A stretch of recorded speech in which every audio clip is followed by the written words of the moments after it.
thank you guys for having me. It's going to be hard for me to follow the speeches that were just presented by everybody else on the stage. But first of all, I just want to before I even get into my story, before I tell you guys a little bit about myself and give you some words of inspiration, I just want everyone in here, from the scholarship recipients to the parents, to give yourself a round of applause for everything that you're doing.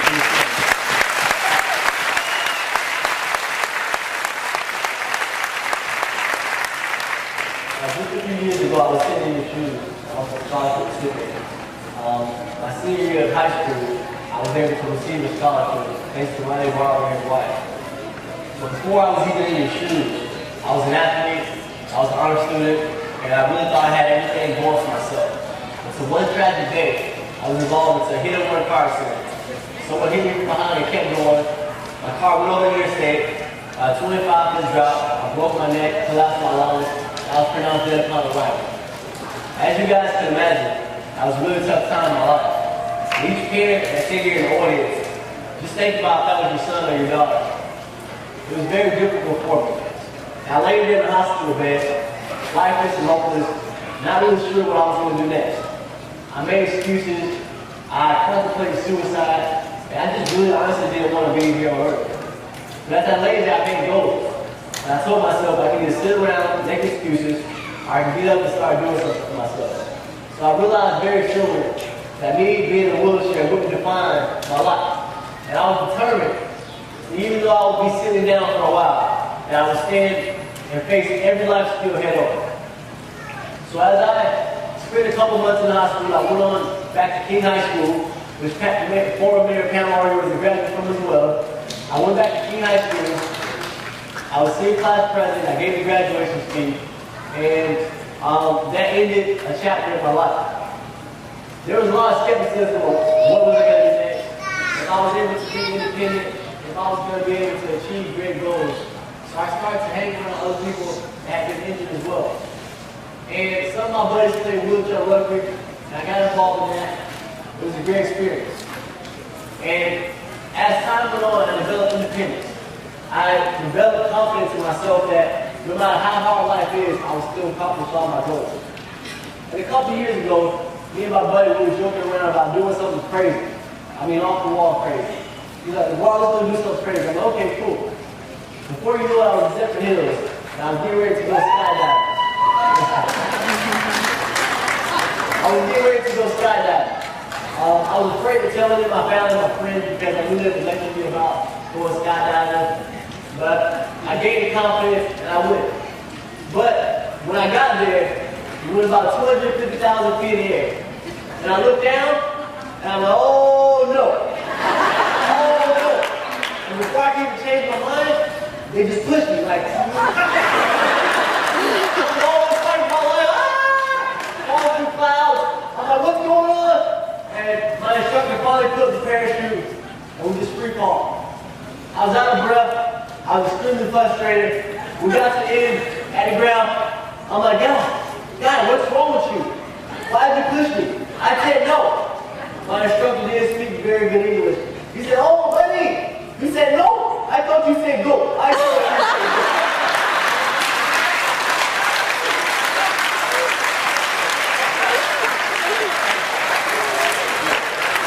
Well, I didn't say go, but I had that great experience. When I was up there in the air, I learned a valuable lesson in my life. Sometimes when you're so high up, you realize how small your problems are. And I realized at that moment that I would not let any small problems get in my way of success. So, like I mentioned, I went on to start a program thanks to help my great mentor Tyrone Keys, who's in the audience, and Rule Out.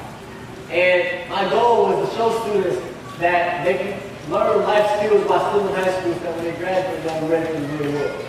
A lot of my students that I help are currently in college. And now, I'm at Florida State pursuing my degree. I'll be done in a year with a degree in history and mass communication. I want each and every student in this audience right now to know that the dream is big enough, the facts don't matter. Parents, family members, relatives, I'm sure it's been a battle for you guys to go through endless doctor's appointments and see your kids struggle as they've been told what they can't do. Sometimes it gets tough. It gets frustrating when people keep saying you can't do it. But you know in your heart that it can be done. And no matter how it looks, you say, I can do this. It may be a tough ball, parents, but my son and my daughter is just as good as the next person. So I will not allow a doctor or someone else to tell me what they can't do.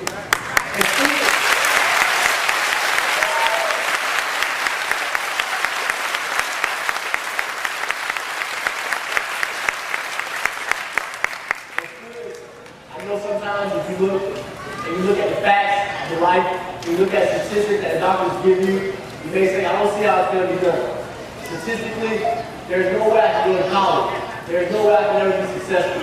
But I want you guys to remind yourself every single day that if your dream and your passion is big, the facts don't matter. They don't matter, and it never will.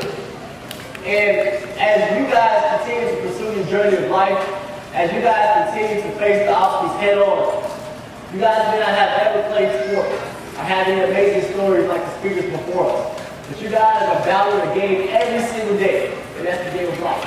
And in this game of life, there's three things you always have to remember. You have to work hard, dream big, and help others along the way. If you work hard, if you dream big, and you help others along the way, when everything's said and done, you have no regrets, kids. You have no regrets for your children's parents. And I want to encourage every parent, every relative, every friend in this audience to continue to push every scholar further than they ever think they can imagine. Encourage them that they are special.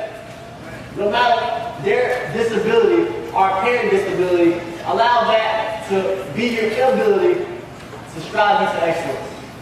And I want to leave you guys in a short form. And I want you guys to really listen up for a second. Because I'm sure everyone in this audience have had a point in their life where they feel as though they can't stand. You had an adverse situation in your life, and you're like, I just physically, mentally, spiritually, I just can't get up and I can't face another day. But no matter how hard life seems, I want to encourage every single person to always conquer their dreams.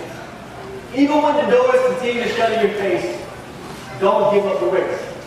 I've cried tears of pain, but I've decided not to continue to sit around in sorrow.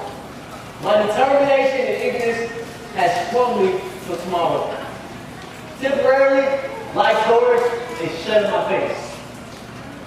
But rather than giving up hope, I've gained more pride. I take what I have, I continue to strive.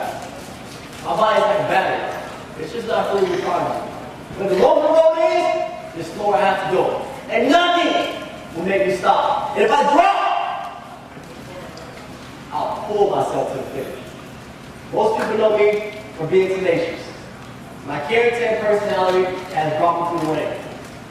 Now I see beautiful sunshine and the rainbow, which reminds me that my life is no longer in vain. With college in my path, there is knowledge I will have. And no matter what, I will still stand, I will still stand, I will still stand. Thanks a lot.